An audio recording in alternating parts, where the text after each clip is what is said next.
Hola, buenas tardes y buenas noches en algunos lugares en Canadá. Bienvenidos todos al estudio de esta semana.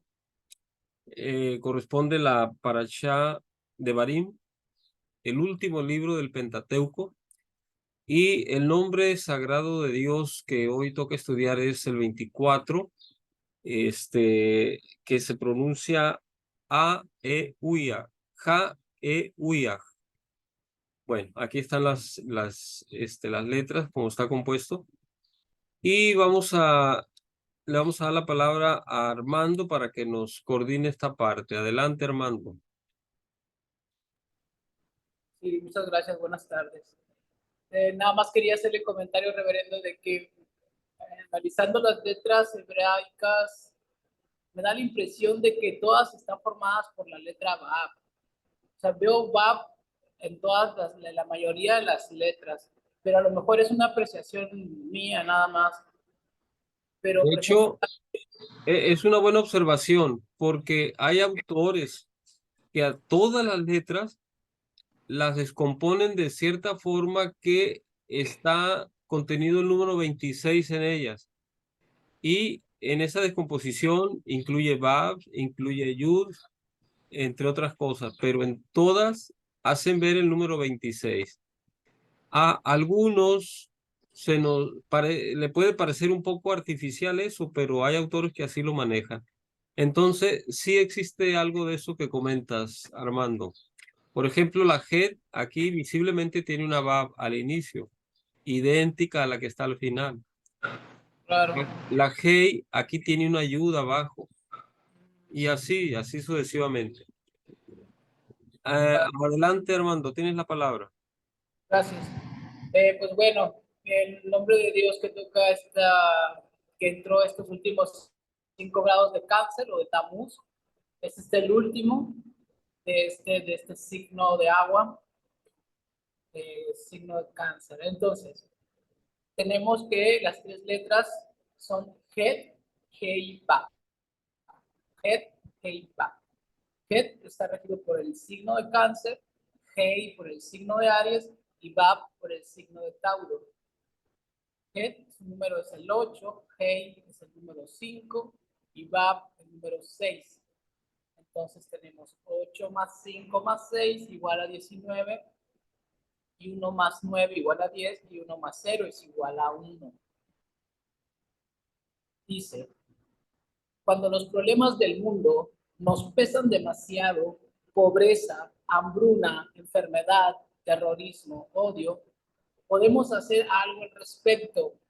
Podemos atender las causas de fondo, nuestros propios celos. La región elevada del mundo superior se conmueve cuando nuestro propio mundo se conmueve. Los conceptos de arriba y abajo se refieren tanto a los aspectos físicos como a los espirituales de los seres humanos, el cuerpo y el alma, y las conmociones superiores e inferiores del cosmos y la tierra. Todo está unido en una sola y bulliciosa danza de la creación. El caos y el conflicto que afligen a nuestra generación se originan en las fuerzas negativas que se arremolinan en los mundos superiores. Pero estas fuerzas oscuras tienen origen en las acciones individuales y colectivas de los seres humanos, son el eco de nuestras propias acciones destructivas. Aunque nos resulte difícil aceptarlo, nuestras palabras hirientes, nuestras miradas celosas y pensamientos envidiosos acerca de otros tienen un efecto negativo sobre el reino espiritual, lo que genera sufrimiento personal y global para erradicar la oscuridad y el caos de la existencia humana. Debemos extinguir las fuerzas paralelas en los mundos superiores por medio del poder de este nombre. La meditación dice, ascendemos al mundo superior para disminuir las fuerzas de la oscuridad provocadas por nuestras miradas celosas y pensamientos envidiosos. A cambio, disminuimos el dolor y el sufrimiento del mundo. Y hasta ahí ese nombre. Ya Ok, mañana entra el número 25, ya se lo estaré compartiendo. muy bien. Gracias, Armando. Si hay algún comentario acerca de este nombre, su significado, su propósito, su meditación.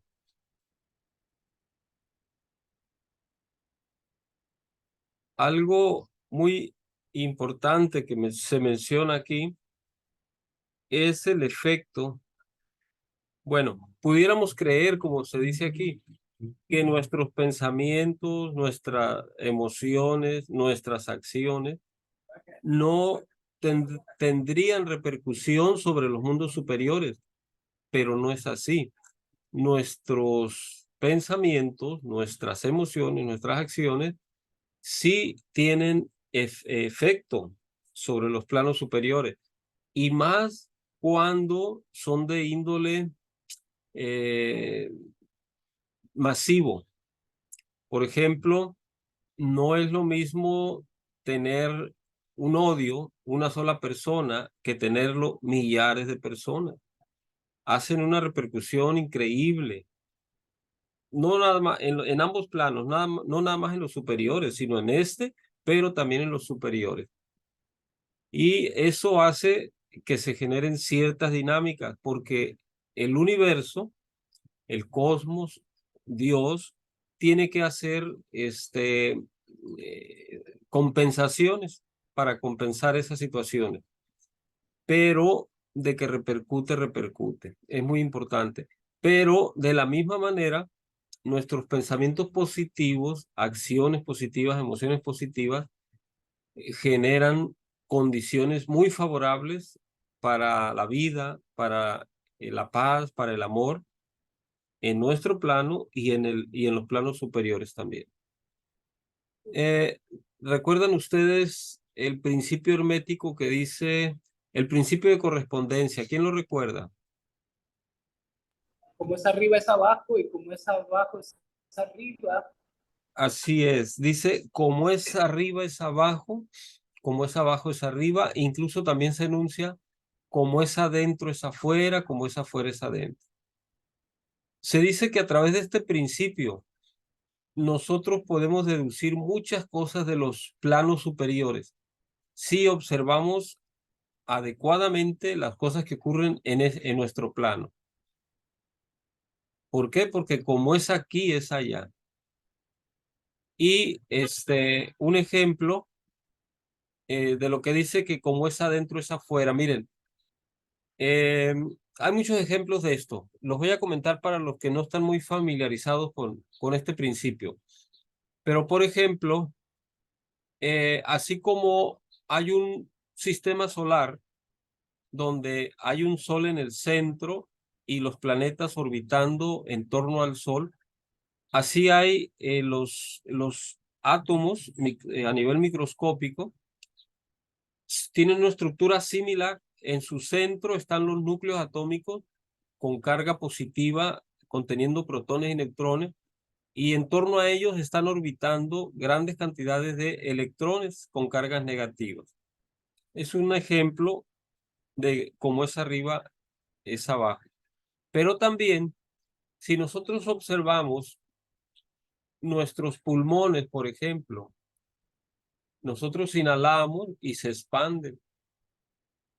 Hay un instante de retención y luego exhalamos y se contrae. El universo hace lo mismo.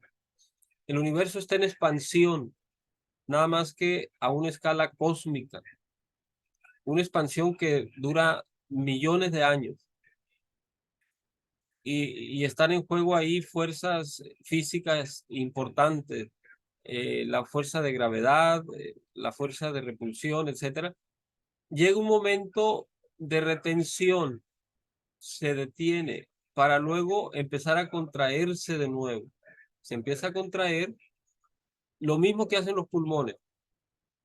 Y es un proceso cíclico, eso se va a estar repitiendo interminable número de veces. El corazón hace lo mismo. Bueno, de todo eso se refiere el principio de correspondencia. Y entonces, volviendo al tema del nombre de Dios, nuestros actos, nuestros pensamientos, nuestras emociones influyen considerablemente en el orden cósmico, en la armonía, en la paz o en el caos. Ahora sí, comentarios. Dije todo eso para que se les vengan ideas y hagan comentarios. Sí las hay, sí los hay. Me llama la atención un poco el nombre, que se llame celos, Ajá. y cómo lo conecta con la hambruna, la enfermedad, el terrorismo, el odio. Y, y dice ahí, son nuestros propios celos. Podemos atender la causa de fondo con nuestros propios celos, dice. Entonces, haciendo conexión un poco con lo que usted comenta, al parecer nuestras acciones o reacciones no tienen un efecto, pero sí, ahí se me viene a la mente la otra ley hermética, de causa y efecto. ¿Cuál, Entonces, cuál, perdón? la causa y Ah, efecto, sí, sí. el famoso karma, ¿no? Ajá. Que, que, que quizás sea por nuestra propia desconexión o nuestra falta de visión, o no sé cómo llamarlo, las capas que no nos permiten ver realmente cómo nuestras acciones sí afectan al planeta, al universo entero y a nuestra sociedad, a nuestra familia, obviamente a nosotros. Claro. Yo creo que sí deberíamos de ir haciendo atención a esto y no sé si sea el término correcto o decir, hay que empezar a creernos la de que realmente, aunque somos como un grano de arena en el desierto o en el mar, sí somos parte de ese Sí, ecosistema. pero Entonces, una parte muy importante. Y de hecho, son necesarios de alguna manera también así nuestra es. participación, no sé cómo llamarlo, Ajá. nuestra participación en este plano. Entonces, sí, como decía el maestro Estrada, creo que él lo dijo, decía, eh, ¿cómo decía el maestro Estrada? Se me olvidó, pero Alejandro Jodorowsky dice también, no podemos cambiar el mundo, pero podemos empezar a cambiarlo. Así es. Y Efectivamente. gracias. Ok, gracias Armando. Entonces, miren, de hecho, debemos empezar a tomar más en serio nuestra ubicación en el mundo, en el planeta, en el cosmos, y empezar a hacernos responsables mínimamente de nosotros mismos, porque no podemos hacernos responsables de más, de otras personas, pero sí deberíamos hacernos responsables de nuestros actos, de nuestros pensamientos, de nuestras emociones, de todo lo que hacemos, porque todo tiene una consecuencia, así como lo estamos viendo aquí. Y aunque pareciera ser pequeño, pero los buenos actos que tengamos repercuten muy favorablemente en el proceso evolutivo del universo, del cosmos. Bueno, pues eso sería en cuanto a este nombre de Dios. Si no hay más comentarios,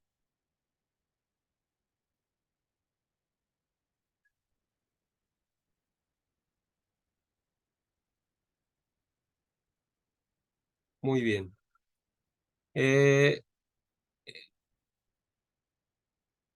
estaba repasando esto.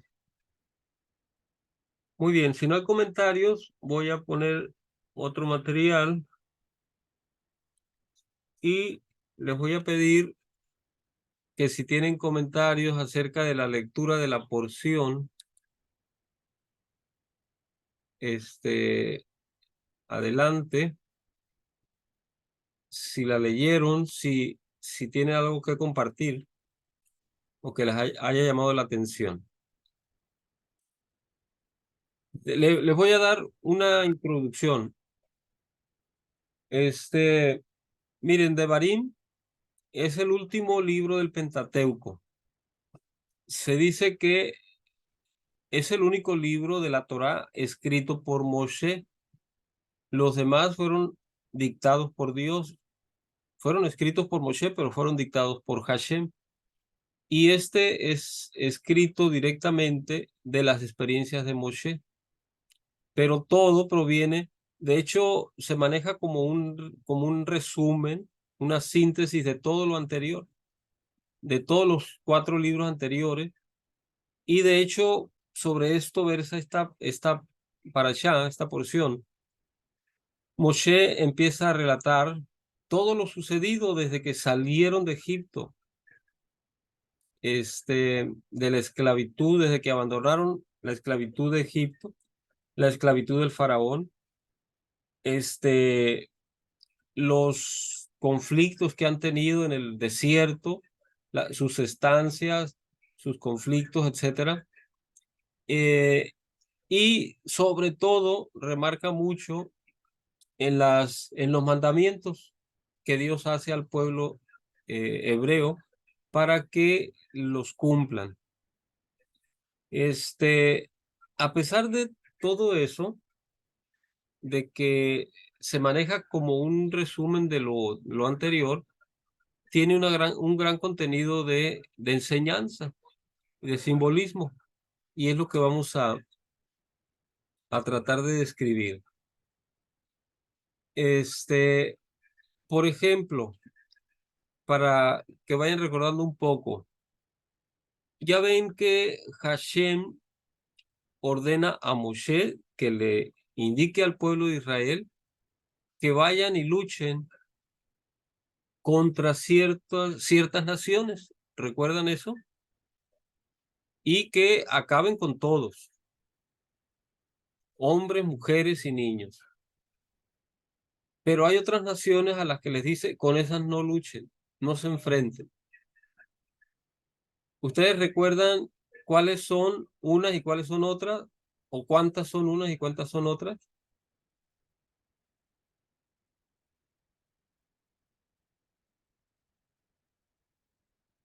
Bueno, les recuerdo, son 7 naciones las que Hashem le entrega al pueblo hebreo y les dice, ellas están en sus manos, ustedes van a salir vencedores de ellas.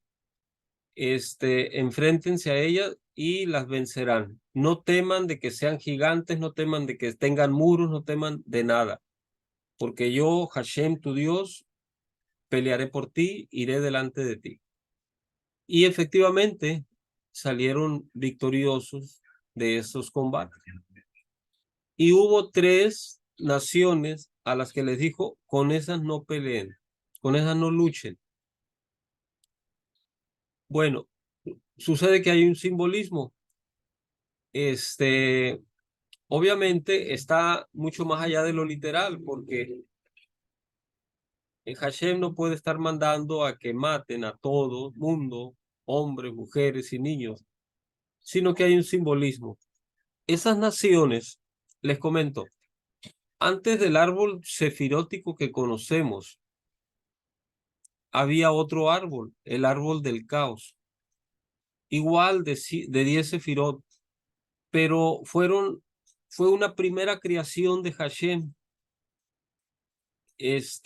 las cuales, de esas 10 sefirot, no soportaron la luz y terminaron rompiéndose, particularmente las 7 sefirot inferiores. Viene algo de esto como los reyes de Herón en Génesis, si por ahí tienen chance de buscarlo, y hace alusión a estas 7 esferas que se rompieron del caos. Entonces, como estas esferas no soportaron la luz, no soportaban la santidad, se empezaron a llenar de defectos de cosas malas, cosas inadecuadas. Y a eso es a lo que está haciendo alusión Hashem con las 7 naciones que entrega. Y cuando los dice que vayan y venzan, que luchen y que maten a todos. Se está refiriendo a estas esferas, a estas clipot del árbol del caos. Y las 3 naciones que dice que no se luchen, por las cuales se dice, con las cuales se dice que no se luche, son las 3 sefirot superiores. Esas 3 sefirot superiores, también del árbol antiguo, esas no se rompieron. Ellas alcanzaron a conservar su santidad. Y por eso es que únicamente Hashem ordena acabar con todo lo de las 7 sefirot inferiores. Y las 3 restantes tienen que ver con Keter, Jomá y Binah. Bueno, a ver, hasta ahí yo para que, a ver si ya recordaron algo en lo que presento el material. A ver, ¿dónde está? Aquí. Ah, Pues era luchar contra nuestros juicios. ¿mandé? Era luchar contra nuestros juicios, que a eso se refería. Sí, en la porción anterior vimos eso, efectivamente.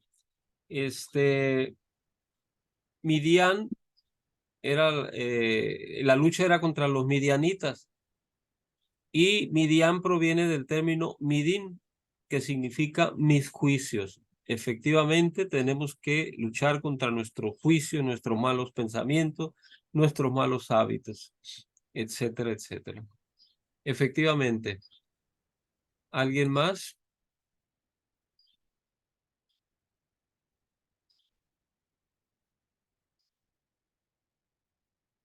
Si no, vamos a comenzar la lectura.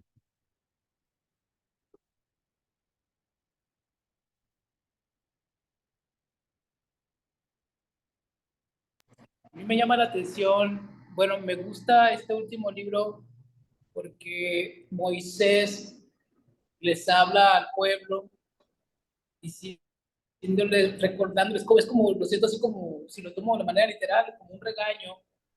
Porque acuérdense del becerro de oro, acuérdense de Cora, todo lo que vamos a decir se hizo mal, se los recuerda. Habrá que buscar el secreto de la palabra regañar en hebreo para encontrarle un significado más profundo, ¿no? Si es que era como un regaño lo que estaba haciendo Moisés en este momento. Pero si lo llevo a a un plano más personal, lo tomo como esa capacidad o ese recurso que puedo tener de aprender a perdonar mis errores, a, a ser tener esa sensibilidad, por decirlo de alguna manera, de decirme, me perdono por las actitudes que en aquel momento o que hoy no puedo cambiar. Y hacer más conciencia, obviamente, y actuar conforme a ella y, y pues no repetir los mismos errores, porque las leyes herméticas no nos salvamos de las leyes, sobre todo la causa y efecto, ¿no? O sea, cualquier causa tiene un efecto y todos los efectos que tenemos en nuestra vida tienen una causa y eso es innegable, eso se observa. Ahorita es famosa esa, ¿no? El karma, ¿no? Todo el mundo te dice, no, la ley del karma, ¿no?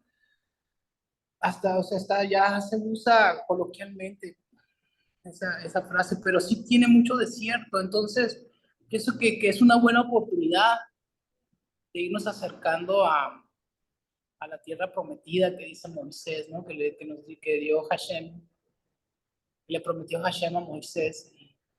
Y pues definitivamente la tierra prometida somos la luz de nuestra conciencia, somos nosotros mismos. Israel somos todos, también somos la tierra prometida. Entonces por eso me gusta Devarim, porque me hace sentir como, bueno, sí, la he regado, pero tengo la oportunidad de reflexionar, tengo la oportunidad de corregir, tengo la oportunidad de hacerlo cada vez mejor. Y, y eso es lo bonito de esta lectura, que es lo que rescato. Gracias. Gracias a ti, Armando. Efectivamente, entonces, em, así como comenta Armando, pues es un relato o un recuento de las experiencias más importantes que ha tenido el pueblo hebreo desde su salida de Egipto hasta la llegada a la orilla del Jordán, donde están a punto de cruzar. No han cruzado, porque de hecho, como ustedes saben, Moshe no va a alcanzar a pasar, pero está dando las últimas instrucciones al pueblo judío. Y quien va a tomar su lugar va a ser Josué, Yehoshua, por indicaciones de Hashem, que es quien va a pasar a llevar al pueblo a la tierra prometida, a Canaán. Y efectivamente, este, la tierra prometida no es un lugar físico. Eh, la tierra prometida, por ejemplo, está en Oregon, está en Ontario, ¿es, Ana?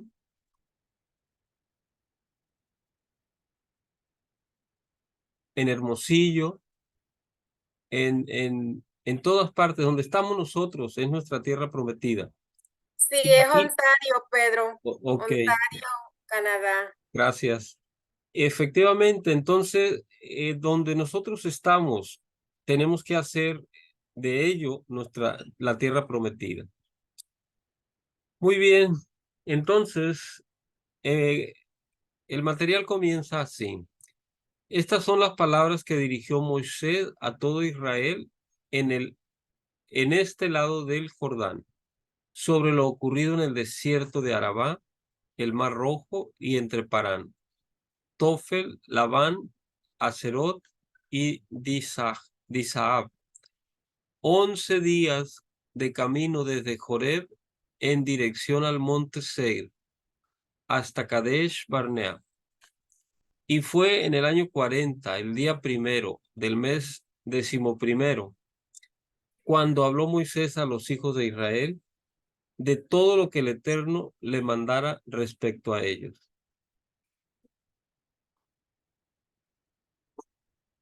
El quinto libro de la Torá corresponde al nivel de Malkut.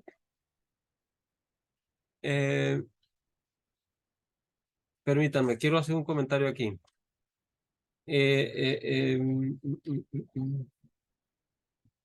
Bueno, con esto, el quinto libro de la Torá corresponde al nivel de Malkut, la concretización. ¿Cuál es la asociación aquí? Cada libro de la Torá se asocia con uno de los mundos. El Génesis se asocia con Atzilut, que es el mundo de la emanación, el más elevado de todo. El mundo, ¿cuál sigue? ¿Qué libro sigue? De Génesis. Éxodo. ¿Cuál? Éxodo. El Éxodo, perdón, corresponde al siguiente mundo, que es Briá, el mundo de la creación. Y así sucesivamente, cada libro de la Torá corresponde a un mundo arquetípico del árbol sefirótico. El último mundo, que es Ashia, y corresponde a Malhut.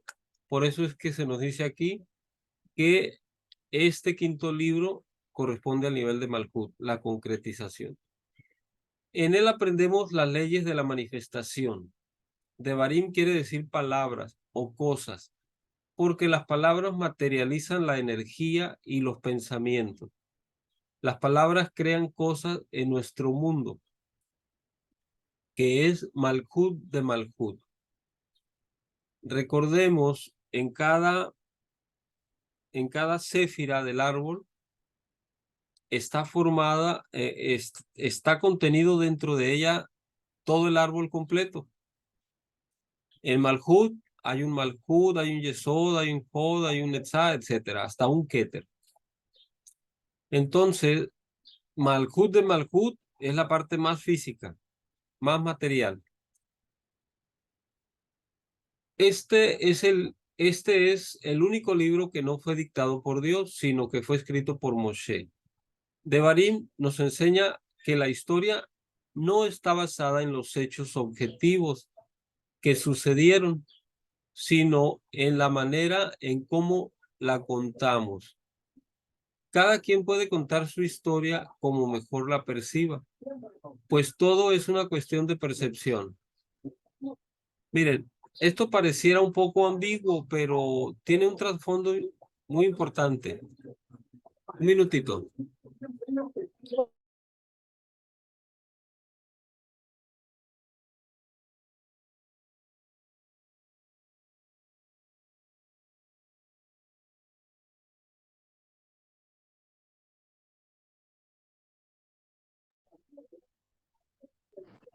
Este comentario que acabo de leer aquí, que está en amarillo, es debido a que Moshe está contando la historia de acuerdo a su percepción particular. Por ejemplo, él les dice al pueblo de Israel, a los hebreos, que él no va a poder pasar a la tierra prometida a causa de ellos, de las faltas que ha cometido el pueblo hebreo. Bueno, nada más por el comentario. Ahora esto continúa, dice, un mismo acontecimiento puede ser percibido por alguien de una forma y otra persona lo vive completamente diferente. Si en un auditorio hay 1000 personas y se lleva a cabo una obra de teatro, cada persona está escuchando y viendo algo diferente a aquello que percibe la persona que tiene al lado. Por lo tanto, habrá 1000 obras de teatro que estarán sucediendo al mismo tiempo. ¿Cuántas obras de teatro habrá si se aumenta a 10.000 el número de asistentes? 10.000. 10.000. Efectivamente, porque cada uno de nosotros, como dice el dicho popular, cada cabeza es un mundo. Cada uno de nosotros percibe las cosas de manera distinta. Visual, auditiva, táctil, sensorial, etcétera, etcétera. Emocional, mental. Lo hacemos de manera diferente y cada uno apreciamos las cosas de un modo. Bueno, todo esto que está aquí arriba está sustentado en un debate científico que hubo muy importante a raíz de la física cuántica. Este debate fue encabezado por dos grandes escuelas de pensamiento. Una era encabezada por Albert Einstein y otra por Niels Bohr. Niels Bohr fue uno de los fundadores de la física cuántica y era un personaje muy sobresaliente, muy lúcido. Entonces, el debate consistía en base a los experimentos de la física moderna, a las teorías matemáticas de la física moderna, si la realidad era objetiva o la realidad era subjetiva. Era muy importante porque hasta ese momento, con la física clásica, se concebía que la realidad tendría que ser como es, independientemente de cómo la perciba alguien de un modo u otra persona de otro modo. Ahí se manejaba que la realidad era objetiva. Y de hecho, era la postura de la escuela de Einstein. Porque Einstein decía, el universo no puede estar sujeto a los caprichos de una persona. El universo tiene que ser como es. Y entonces por eso ellos defendían que la realidad era objetiva. Pero Niels Bohr, basándose en experimentos de la física cuántica, decía que no, que diferentes observadores podían encontrar diferentes cosas de un mismo experimento, de una misma realidad. Lo que hacía que la realidad fuera subjetiva. El debate se hizo muy grande, se popularizó mucho, y para no alargarlo mucho, nada más les comento que terminó ganando la escuela de Niels Bohr. La ciencia moderna se abría paso, las nuevas concepciones sobre el universo se abrían paso, y una de ellas era eso, de que ahora se tenía que aceptar que la realidad no era objetiva, sino era subjetiva. Hay muchos experimentos que comprueban eso, pero bueno, hasta ahí eso. Hay casi 8.000 millones de personas en el mundo, por lo que hay una cantidad igual de dimensiones o percepciones de la realidad. ¿Quién miente y quién tiene la verdad? La respuesta es paradójica, pues todos tienen la verdad y a la vez todos mienten. La verdad dista mucho de ser solo lo correspondiente a una percepción individual. Por ejemplo, la verdad dista mucho de ser lo que yo percibo nada más, o como yo lo percibo, o como lo percibe Armando, nada más, o como lo percibe Ana, etcétera, etcétera. Por eso es inútil querer imponer el punto de vista de uno frente a los otros, porque al mismo tiempo que todos dicen la verdad, todos están también equivocados. Fíjense qué paradójico, pues todas las percepciones de la realidad no son más que espejismos de personas sedientas que transitan por un desierto. Fíjense cómo se conecta nuevamente con la experiencia del pueblo de Israel. El tránsito por el desierto nos genera espejismos y creemos que nuestra percepción es absoluta y es la única y que debe ser defendida y que debe ser impuesta. ¿Me explico?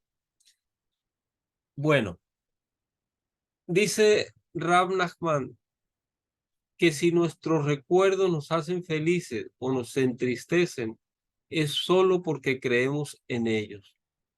Esto produce guerras entre países y nosotros mismos entramos en guerra con nuestros familiares, con amigos, con colegas y con nuestros amores por algo que no existe, por ese deseo de hacerle entender al otro nuestra percepción de la realidad, que en general es muy difícil que el otro lo entienda, pues su realidad es diferente y limitada. Asimismo, el otro quiere hacernos entender su visión, que también es limitada. A ver, aquí un paréntesis para ver si se va captando esto. Los que estén casados pueden ejemplificar algo de esto. A pesar de que una familia se dice que es una célula mayor que un individuo, es un gran proceso el que se tiene que llevar a cabo para que haya un entendimiento. Es muy común algo que se llama al inicio lucha de egos. Ambos defienden sus puntos de vista, ambos defienden su razón y sus pensamientos, etcétera, etcétera. Y en muchos de los casos no logra haber un entendimiento, ¿no? En algunos casos terminan o terminamos por aceptar esto que estamos leyendo aquí, que nuestra realidad no es la última, ni la de la otra persona. No sé si me explico, me gustaría escuchar algún comentario de ustedes, porque esto es muy importante, sobre todo esto que nos comenta, porque a veces el querernos aferrar a nuestros puntos de vista nos genera conflictos, nos genera problemas familiares, de pareja, sociales, etcétera.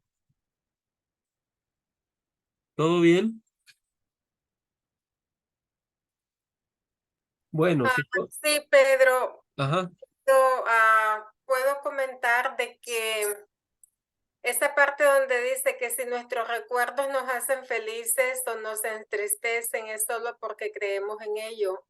Así es, exactamente. Y yo lo viví, y se vive de muchísimas maneras, no solamente con la pareja, pero para todos aquellos que estamos en países que en nuestra, o sea, en otros países que no es en donde nacimos. Están las memorias y están los recuerdos de las experiencias que vivimos. Ujú. Y en la medida en que fluimos, en la medida en que no nos apegamos a esos recuerdos, tenemos mayor capacidad de integración al presente y en el espacio en el cual nos encontramos. De lo contrario, no sé si el ejemplo sea más o menos lo que tú estabas preguntando, pero es lo que se me viene a mí, Sí, Ana, me parece muy ¿sí? adecuado. Muy Porque, adecuado. porque sí, yo me acuerdo la primera Semana Santa, yo llegué a México ah, un jueves y la siguiente semana, no, llegué a Jueves Santo y el día siguiente era viernes y pues en México era muy diferente la Semana Santa de la Semana Santa en Nicaragua. Y me acuerdo que sentí esa tristeza. Nostalgia. Sí. Ujú.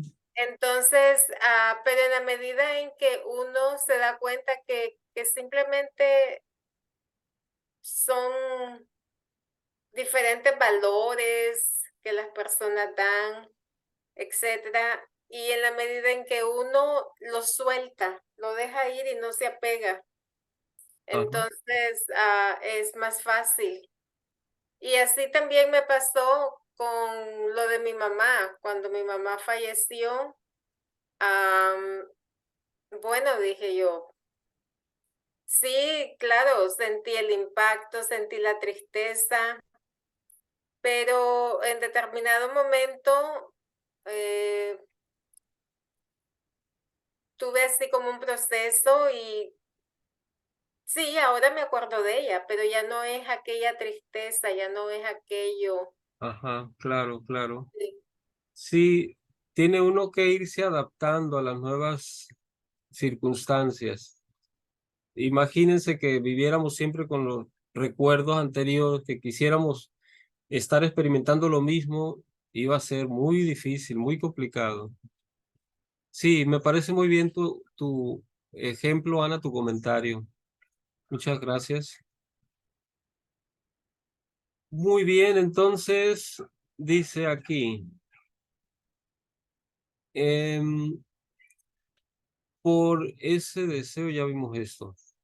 Moisés comienza su discurso de despedida al pueblo hebreo antes de su muerte.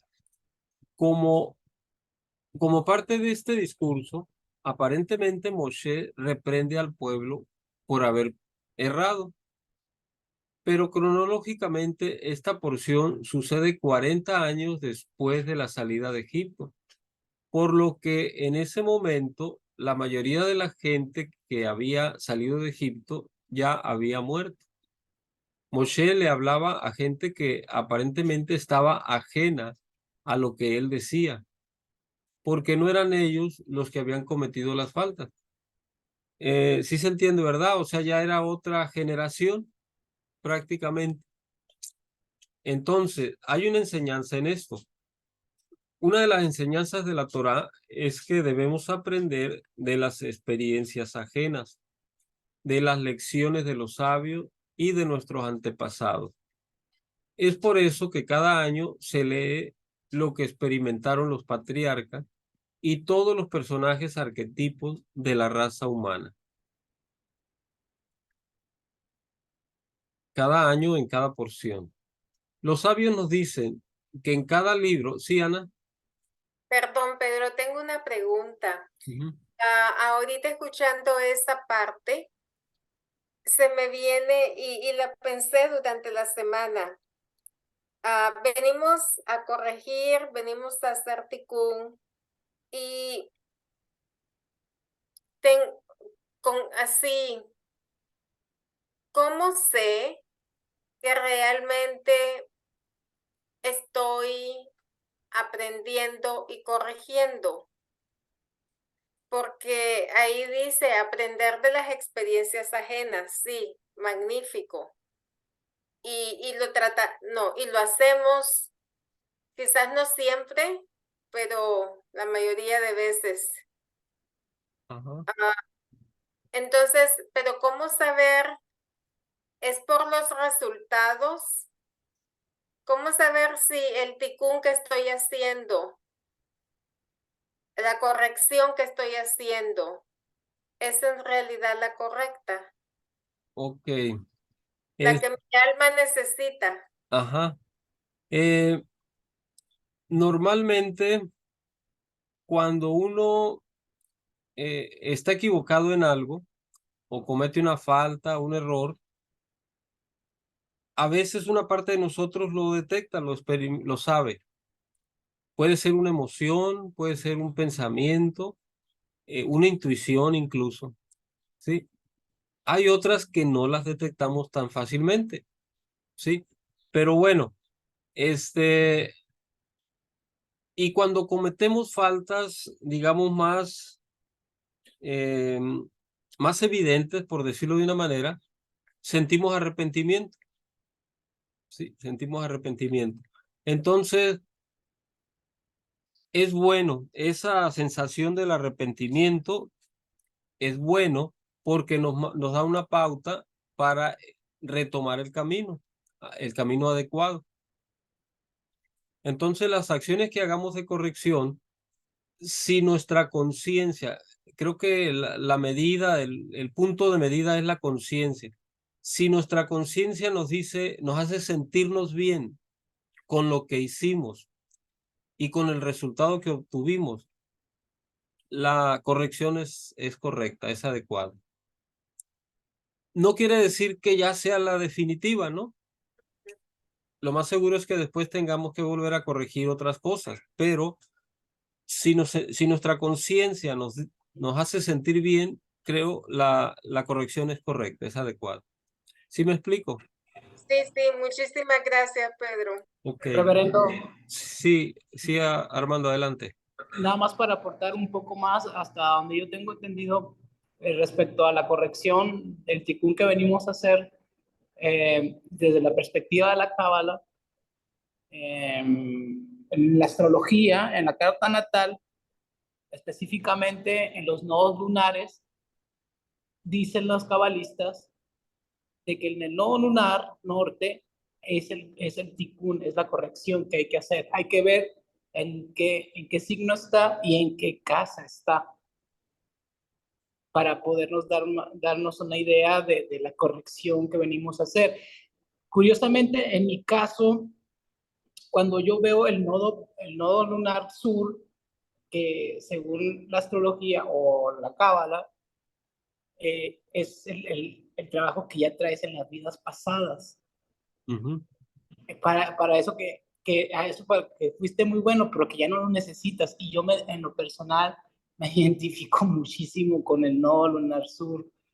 Entonces la corrección está en el otro signo, en el que está enfrente. Por ejemplo, yo lo tengo en Libra. Yo tengo mi nodo lunar norte, la cabeza del dragón, que también le llaman así, en Libra, en la casa 4. Y el nodo lunar sur, Aries, lo tengo en Aries. Y son muy buenos, bueno, antes era muy bueno, era muy explosivo, ¿no? Y luego con Scorpio también así como que hacía un volcán, ¿no?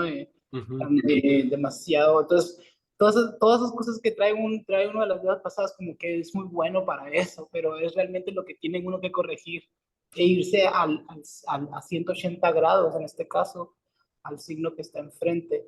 Entonces ya nada más hasta ahí mi comentario era como una especie de aportación también como para... Sí, Armando, gracias.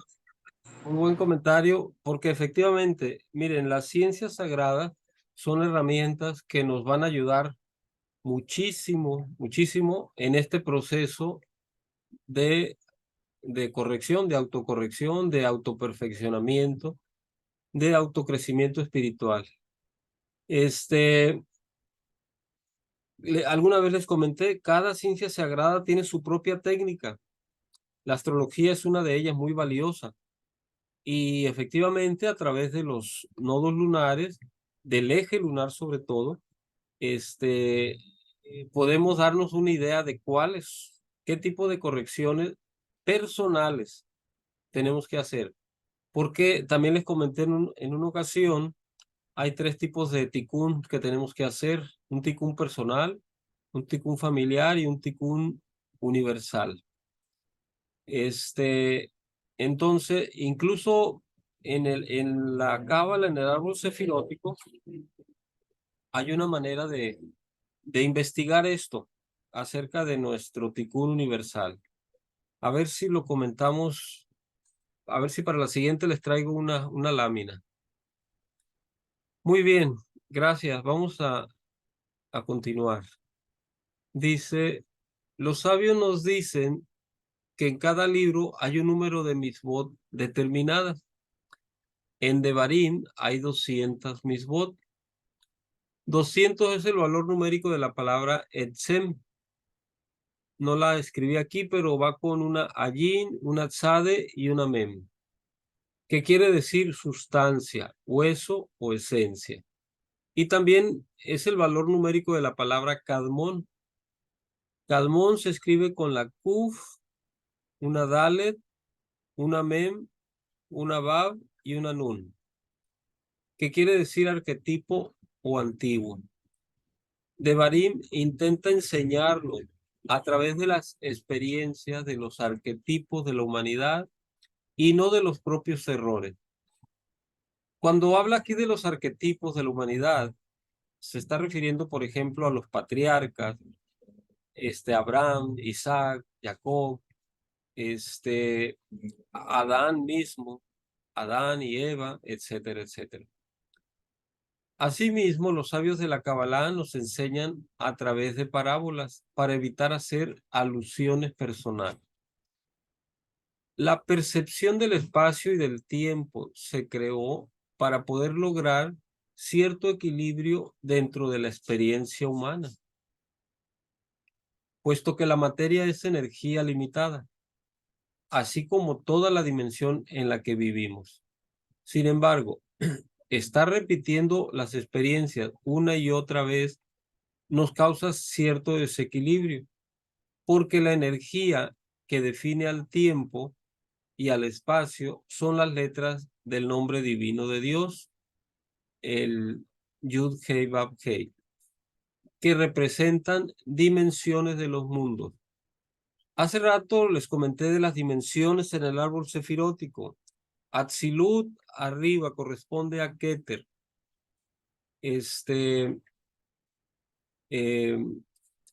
Briá, el siguiente mundo. Luego, Asía es el último. Y entonces, asociados con estos mundos, está una letra del nombre sagrado, del Yud Hei Vav Hei. La Yud va hasta arriba, luego la Hei, la Vav, corresponde a Seirampin, y la última Hei a Malkut, al mundo de Asía. Bueno, entonces representan dimensiones de los mundos. El tiempo está conformado por el nombre divino, Yud Hei Vav Hei. Pasado en hebreo se dice Hayá, presente es Jové y futuro es Iye. Entonces, cada vez que recaemos en el pasado, haciendo reproches a los otros o repitiendo nuestros patrones de conductas, y sobre todo, cada vez que hacemos resurgir memorias emocionales del pasado, como el odio, el resentimiento, el dolor, etc., estamos mezclando los mundos, estamos desarreglando las letras de los nombres divinos del tiempo. violentando sin saberlo frecuencias vibratorias, cosa que nos produce caos. En una forma más práctica, todos hemos escuchado que no es recomendable vivir en el pasado, ¿verdad? Como que al pasado, pues hay que darle su valor, su valor como experiencia, su enseñanza, pero no quedarse viviendo atrapados en el pasado. Hay muchas connotaciones de esto. En psicología se dice que, por ejemplo, si nosotros no cerramos círculos en el pasado, ellos siguen moviéndose en nosotros o nosotros en ellos, y esto nos están robando energía. Tenemos que cerrar esos ciclos y ya no vamos a vivir en ellos en el pasado. ¿De acuerdo? Y hay otras maneras de abordar la situación, pero el caso es que el enfoque cabalístico que se da aquí es que al estar inmersos en experiencias del pasado y sobre todo en estas experiencias negativas, adversas, estamos desarreglando las letras del nombre divino y entonces estamos produciendo caos en el sistema y en nosotros mismos.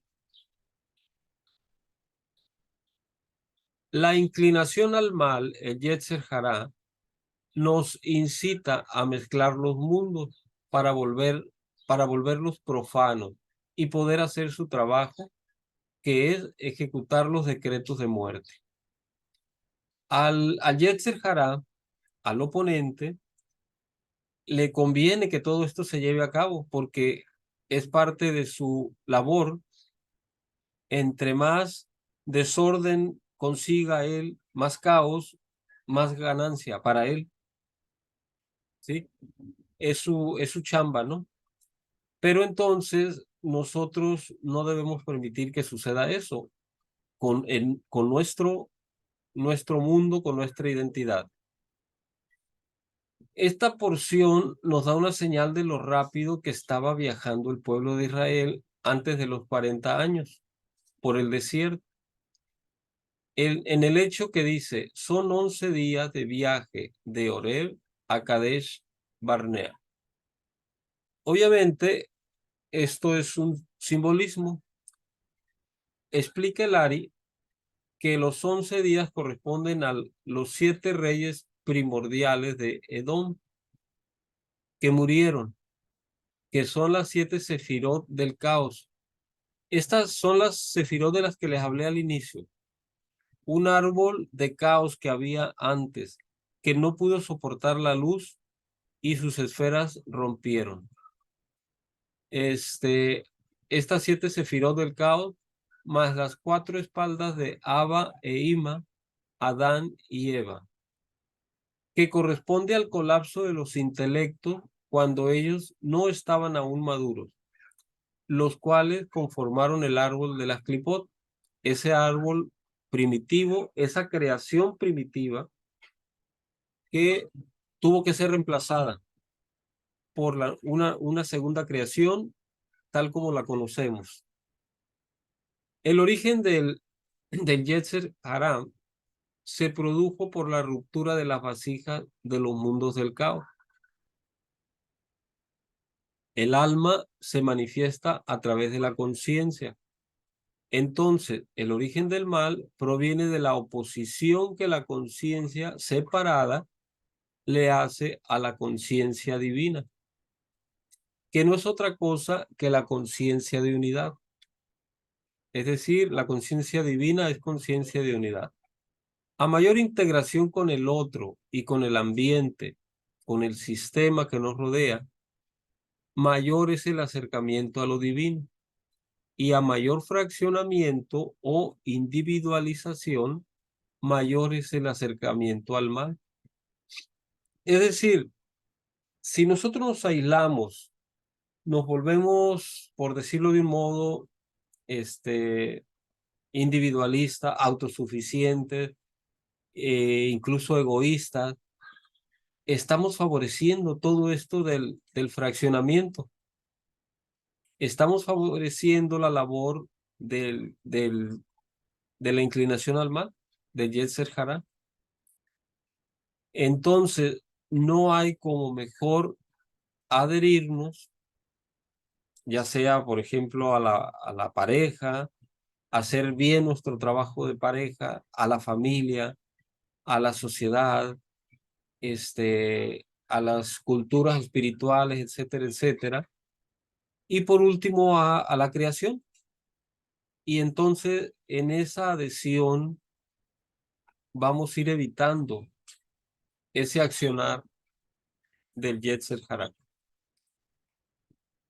El Ari utiliza los 11 elementos caídos representados en estos 11 días para darnos una importante lección. Este número es especialmente significativo porque es 1 más que 10. 10 significa santidad, la unidad de las 10 sefirot completándose y funcionando en perfecto orden. La matriz de 10 sefirot es perfectamente equilibrada y cuando éstas operan adecuadamente, son el canal para la transmisión y la distribución de la santidad a lo largo y ancho de la realidad. Es decir, si nosotros tenemos adecuadamente desarrolladas, desbloqueadas nuestras sefirot, nuestros senderos, la luz va a fluir adecuadamente, la santidad va a fluir a través de nosotros, la divinidad, la unidad, etc. 11, sin embargo, indica exceso, un derramamiento o desperdicio de energía divina, porque cualquier cosa que exista, incluso el mal, debe haber cierta fuerza de vida divina contenida en ella. Fíjense bien, aún en el mal hay un aspecto de vida divina que lo sostiene. Es como esto del yin y el yang. No hay nada absolutamente blanco, ni hay nada absolutamente negro. Se necesita algo de la voluntad de Dios para mantenerla en existencia. La diferencia entre el mal y la santidad es que en la santidad las 10 sefirot absorben la fuerza vital que las anima, es decir, la luz que llega a las sefirot. En cambio, las klipot, las conchas, las cáscaras que rodean a las sefirot no pueden absorber la energía luminosa, porque lo profano no puede mezclarse con lo sagrado. Es lo que hemos comentado en otras ocasiones. Nosotros, al tener cerradas algunas sefirot,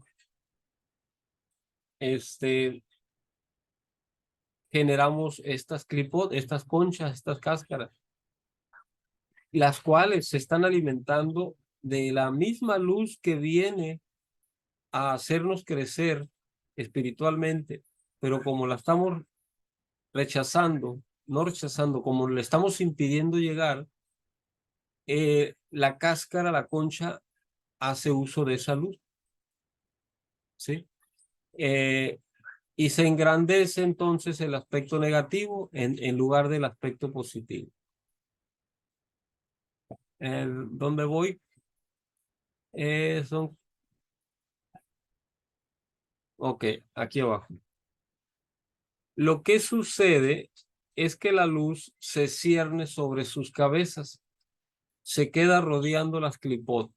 Este brillo es considerado la 11ª entidad. En términos prácticos, esto quiere decir que toda la luz que desperdiciamos ilumina a las klipot que producen caos. En todos los objetos hay luz y nuestras acciones pueden servir para incrementar el bien o para incrementar el mal. La comida que tiramos a la basura, los centavos que despreciamos o desperdiciamos, porque pensamos que tienen poco valor, el tiempo que perdemos en tonterías, etcétera, se convierten en acciones que incrementan la falta de santidad en el mundo. A ver, esto es muy importante y me gustaría que vaya quedando más claro. Todas las cosas en el mundo tienen un aspecto santo. Todo está lleno de santidad, pero nosotros mismos, algunas de ellas, le hacemos perder cierto grado de santidad.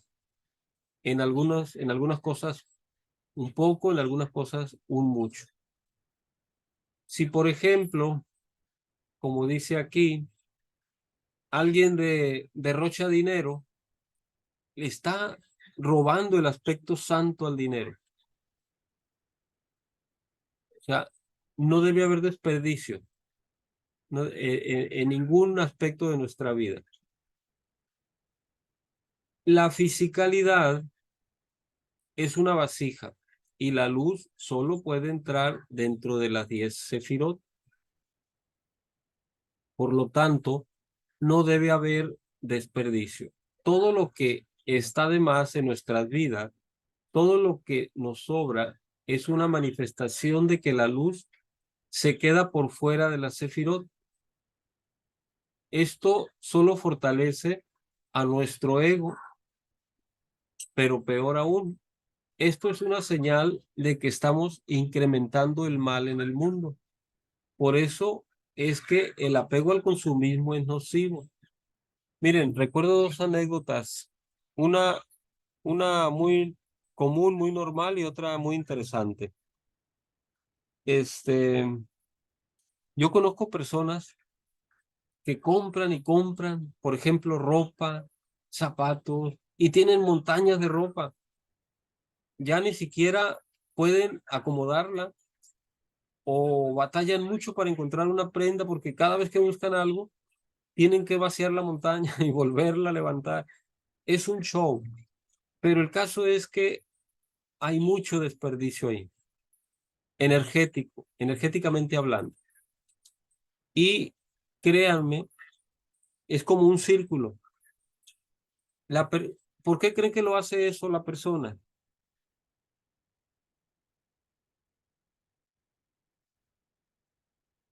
Tuvo carencias en el pasado.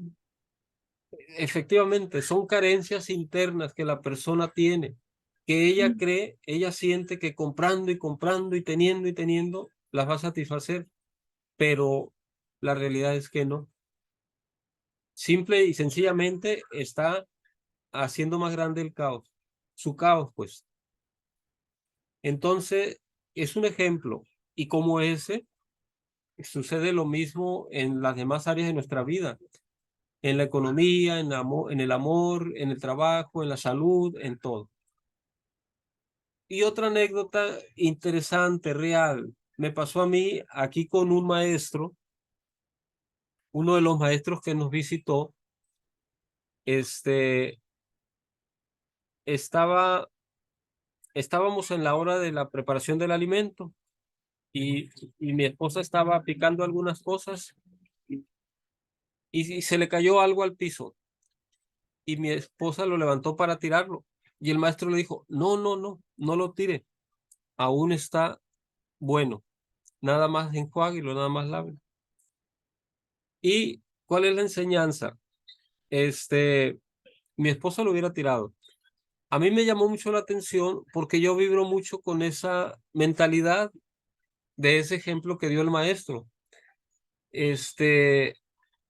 Y a lo mejor puede haber alguien que diga, mira qué codo, lo sé, lo que sea. Pero yo soy muy de la idea que hay que cuidar todas las energías, todo. Entonces, lo comento porque es algo que pasó y que me llamó la atención. No sé si tengan comentarios de esto o continuamos. Esto es al respecto de que no debe haber desperdicio en nada, porque si hacemos desperdicio, negamos el aspecto santo de las cosas. Entonces, dice aquí, El desperdicio es falta de apreciación de la divinidad que hay en todo. Por lo tanto, se acentúa la sensación de separación, lo cual se manifiesta físicamente en soledad, en carencia, en falta de experiencias amorosas, entre otros males. Luis Hay dice, en el mundo no hay hambre por falta de comida, sino por falta de amor. Qué interesante, ¿verdad? Sin embargo, cuando el mal se justifica, no solo persiste, sino que se incrementa.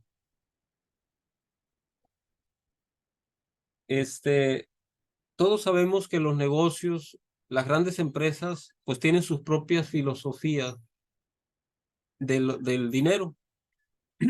Yo recuerdo en alguna ocasión estuvimos en un congreso en un hotel muy lujoso aquí en Mazatlán, el Río, no sé si alguien lo conozca, muy bonito, muy lujoso. Y eran unas barras de comida, lo que uno quisiera, ¿no? Pero la mala noticia es que terminaban tirando un montón de comida, mucha comida tirada. Y bueno, un desperdicio, ¿no? Pero son políticas de la economía, son políticas de los negocios.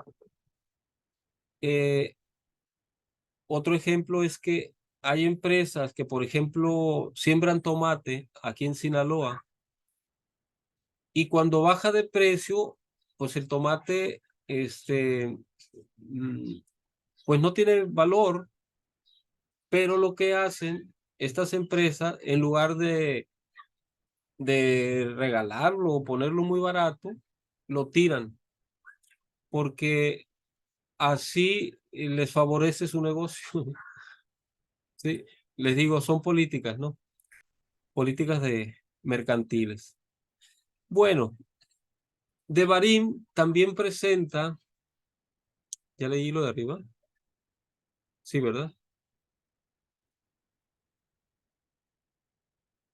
No, No aquí. ha leído donde dice debemos evaluar, etcétera, etcétera. Sí, gracias. Debemos evaluar cuánto desperdiciamos y qué es lo que nos sobra, pues esto es un importante factor que afecta directamente nuestro sustento. Pero más importante aún es reflexionar y corregir sobre las causas emocionales que nos hacen tener estos excesos. Miren, es una muy buena tarea. Me gustaría que todos nos lleváramos la tarea de revisar esto. ¿Cuáles son los excesos que tenemos en nuestras vidas? ¿Dónde estamos haciendo desperdicio? ¿Y cuáles son las causas internas, emocionales, mentales, espirituales, que nos llevan a ellas?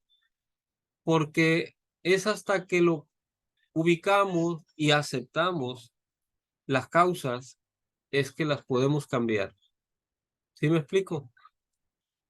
Ok, a ver si la siguiente sesión preguntamos por esta tarea. Este libro nos enseña a ser más prósperos, ya que una de las leyes de la manifestación, se llama Malkut, que nos da y que luego se traduce en salud, dinero y amor, es que debemos comenzar a darle uso santo a cada cosa que tenemos y a los medios que el Creador nos provee para sustentarnos. Una manera de hacer esto es agradecer por todo lo que nos llegue, por todo lo que tenemos, lo bueno y lo que parece no bueno. Agradecerlo y bendecirlo. Es una muy buena manera de empezar con esto. Devarim también presenta la misma de reprender al otro cuando se sabe que va a transgredir el sistema. Es lo que Moisés hace con el pueblo. Si el mal sucede ante nuestros ojos y no hacemos nada para impedirlo, estamos siendo corresponsables de las consecuencias. Celeste, ¿estás aquí? Aquí estoy, maestro. ¿Recuerdas algo que me preguntaste en la semana? Mm, La primera parte, porque la no segunda, lo que estaba sucediendo con el movimiento Ah, Sí, sí, sí. y lo que querían imponer en las escuelas, ¿recuerdas? Ujú. Entonces, aquí te respondí algo muy similar a esto. Dice, si el mal sucede ante nuestros ojos y no hacemos nada para impedirlo, estamos siendo corresponsables de las consecuencias. Sin embargo, esto tiene ciertas condiciones. Moisés no acusa a ninguna persona en particular, no le apunta con el dedo a ninguna persona, él habla de manera general. Permítanme checar la hora, por favor. Vamos bien. Moisés no acusa a ninguna persona en particular. Bueno, por ejemplo, si hay algo que no nos gusta de alguien, de la familia, nos reunimos todos y expresamos lo que pensamos, sin aludir a nadie en particular. El que se siente afectado debe reflexionar por sí mismo y no porque lo estamos culpabilizando de algo. Esta manera de reprenderlo no produce un bloqueo conductual, no agrede y no humilla a ninguna persona. Se me hace muy importante, muy interesante, porque a veces en las familias somos muy dados, sobre todo en las parejas se da, en cierta etapa, a decir las cosas de manera directa, es que tú esto, es que tú aquello, es que, sí me explico, pero es muy insano porque estamos provocando otras situaciones que incluso son desfavorables para todos. Entonces, la recomendación aquí es esta. Dice, esta manera de reprenderlo no produce un bloqueo conductual, no agrede y no humilla a ninguna persona, lo cual le facilita al otro el acto de Teshuvá, es decir, volver a los orígenes del judaísmo. Cuando hacemos un reproche a otro, estamos provocando una respuesta conductual de oposición, lo cual contribuye con el mal que está generándose a sí mismo. La Torá siempre nos incita a cuidar del otro sin tener que darle lecciones de moral. Muy importante. Si se tiene que hablar con una persona directamente, debemos encontrar las palabras adecuadas para que esa persona no se sienta culpable ni agredida. La idea no es tratar de corregir a nadie, sino mostrarle una vía diferente a la que está tomando. Pues muchas veces la gente no es consciente de su automatismo y por eso es que no sabe que existen otras vías de conducta. Bueno, miren, yo sé lo que les voy a comentar, yo creo que a todos nos ha pasado, a mí me ha pasado. A veces vemos una situación inadecuada en alguna persona y no decimos nada, pues por la duda de que a lo mejor nos lo tomen a mal y, y nos manden lejos, ¿no? Bateados, como dicen por acá. Este, pero sobre todo si son personas queridas, sí debería uno buscar la manera de hacerles ver algo, porque en muchos casos, como aquí lo dice, a veces la persona no ve más opción más que su automatismo. Y a veces con una palabra que digamos uno se le puede encender una lucecita y ya puede hacer que esa sea la solución que él necesita o para que busque su solución. Bueno, por eso Moisés habla con el pueblo con mucha humildad y con palabras dulces, aun cuando se siente amargura o la amargura de sus palabras, él suaviza todo lo que sucedió, quitándole gravedad a los acontecimientos vividos. De hecho, yo recuerdo las primeras veces que Moshe se queja del pueblo de Israel, cuando le dice que Hashem no lo va a dejar entrar a la tierra prometida por culpa de ellos, sí se siente la carga energética, se los dice con resentimiento, con coraje. Y en esta ocasión ya se los dice de manera diferente, de manera suavizada, como un recuento nada más. Entonces, si por el contrario, nuestro objetivo es reprender al otro, de reprender al otro es manifestar nuestro resentimiento, vengarnos o humillarlo, el sistema interpreta que el que humilla es más apto para corregir el desarreglo de la sefirot, pues es quien está emitiendo el juicio. Entonces, es él quien sufre las consecuencias. Cuando la ley de causa y efecto se pone en marcha para restablecer el orden, pues en lugar de excitar al sistema de la derecha, la columna de la derecha con amor, con ternura, con dulzura, excita a la columna de la izquierda con rigor, con severidad. Esto es muy importante. Dicho de otra manera, deberíamos de pensarlo siempre, reflexionar antes de hacerlo. Cuando por alguna razón vayamos a reprender a alguien, a humillarlo, a vengarlo, porque el sistema siempre, quien paga los platos rotos somos nosotros, porque nosotros estamos trabajando con juicio y lo que recibimos es juicio. Historia de un Hasid.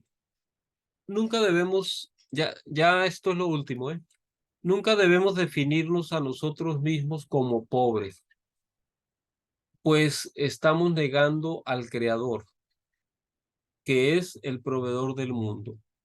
Lo que sucede con una persona que está en carencia es que se está autocastigando, está rechazando al Creador. Fíjense, todo lo que implica tener carencia es estar negando la verdad de Hashem, del Creador, que es abundancia, que es prosperidad, que es luz, etcétera, todo. Y al negarlo, pues obviamente nos distanciamos de él, nos estamos dañando a nosotros mismos. Entonces, siempre debemos afirmar positivamente, por el ejemplo que está aquí, ¿no? Yo soy abundante, yo soy próspero, yo soy feliz, yo soy amoroso, yo soy sano. Pensarlo, decírnoslo, actuarlo, ¿sí? Y poco a poco las situaciones van a ir transmutándose. Todos hemos escuchado la frase, piensa antes de hablar. Esta semana aprendemos el valor de esperar antes de hacer críticas constructivas. La energía de Devarim nos enseña la importancia de actuar con una intención bondadosa si queremos que nuestros comentarios sean útiles y no dañinos. Antes de compartir, debemos preguntarnos, ¿me pidieron mi opinión? ¿Es por las ganas de ayudar sin ego de mi parte? ¿Y hay un amor verdadero por esta persona en mi corazón? Si podemos responder afirmativamente a estas tres preguntas, es porque hemos purificado nuestra intención, es decir, nuestro deseo ya está sublimado para que sea realmente bondadoso. Y debemos cuidar siempre que lo que digamos sea bueno, útil y verdadero. Hasta aquí el material. Si hay comentarios, me gustaría escuchar sus puntos de vista. Solamente quiero compartir una frase que encontré antier en la página de Facebook de Alejandro Jodorowsky y le tomé un shot porque siento que muchas veces esa frase, de hecho, la he estado leyendo porque precisamente resuena mucho con estos últimos párrafos que dice Jodorowsky, callemos nuestras opiniones sobre el mundo, contemplémoslas en nuestro propio corazón. Y ahí cierra la frase. Correcto, muy Que es un poco, concisa, ¿eh? exacto, y que es un poco lo que estos últimos párrafos, ¿no? Dice, piensa antes de hablar Y de escribir también, yo le agrego y de escribir, o sea, porque todo Sí, ya con el WhatsApp y los chats y todo eso también se generan unos problemas. Yo recuerdo una novia que dejamos de andar porque yo me negué mucho con el smartphone, mucho tiempo hasta que ya me alcanzó y tuve que comprar un smartphone. Y cuando empecé a usar WhatsApp, ella se enojaba porque me decía que yo la dejaba en visto. Y yo no entendía. Y yo le decía, pero ya hasta que a las 3 ya vi que se enojaba, se ponía brava y le dije, pero ¿qué es el visto? Le dije yo, ¿no? sí, No le entendía. Entonces puede causar mucho problema. Se puede malinterpretar mucho lo que escribimos en un chat también. Entonces hay que ajá, tener cuidado también claro, cómo claro. nos expresamos, cómo nos comunicamos. Así es, efectivamente. Sí, es muy importante que revisemos bien siempre. Estas últimas tres palabras con que termina, bueno, útil y verdadero, yo las tomé, ¿recuerdan ustedes el libro de A los pies del maestro de Krishnamurti? Es uno de sus versículos. Dice, revisa siempre que lo que vas a decir cumpla estos tres requisitos, que sea bueno, que sea útil y que sea verdadero. Si no, no lo digas. Muy importante. Sí, incluso dice que si no junta estas tres características con una que falte, es mejor no decir nada. Así Y es. es ahí donde digo callar, qué difícil. En lo Ajá, personal. Callar, efectivamente. callar, callar con sabiduría, ¿no? Porque el maestro Carlos repite mucho, saber callar para saber hablar. Claro. Sí, sí, sí, efectivamente. Por eso viene en nuestras cruz del acuario, uno de los brazos corresponde al signo de Escorpio. Bueno, no se va a alcanzar a ver. Corresponde al signo de Escorpio y la palabra clave es callar. Callar significa saber hablar, cuándo hablar, qué hablar, cómo hablar. Muy bien. ¿Quién más? Gracias, Armando. Si me permiten, quisiera comentar algo. Sí, adelante. Por alguna parte leí yo que los otros no existen, porque todo el daño que hacemos a los demás, pues nos lo estamos haciendo a nosotros mismos. Sí, Y efectivamente, efectivamente. Somos, hay una, no recuerdo una frase, pero efectivamente, así como lo dices, Aida, es que hay una canción bien interesante, se llama Uno mismo. Si la pueden, escúchenla, está muy interesante, uno, y fue muy poco conocida, es de José José, se llama Uno mismo, pero ujú, trata de que uno es el origen de todo, uno mismo. Uno mismo es su cárcel, uno mismo es su cielo, uno mismo es su vida, uno mismo es su muerte, etc. Si pueden, escúchenla y luego la comentamos. Efectivamente, Aida. Gracias. Bueno, a la una, a las dos. Entonces, hasta aquí llegamos hoy. Muchas gracias por su asistencia, por sus aportaciones, sus comentarios. Y pues seguimos en comunicación. Miren, les quiero comentar, la siguiente semana voy a Larham, Permítame. pero voy a intentar conectarme desde allá. De cualquier manera, le voy a solicitar al reverendo Ana que si está al pendiente, no, porque allá falla algo el internet, usted lo sabe. En caso de que no pueda, que me pueda ayudar con el estudio, Ana, por favor. Claro que sí, con todo gusto. Ok, y yo les saludo allá a todos.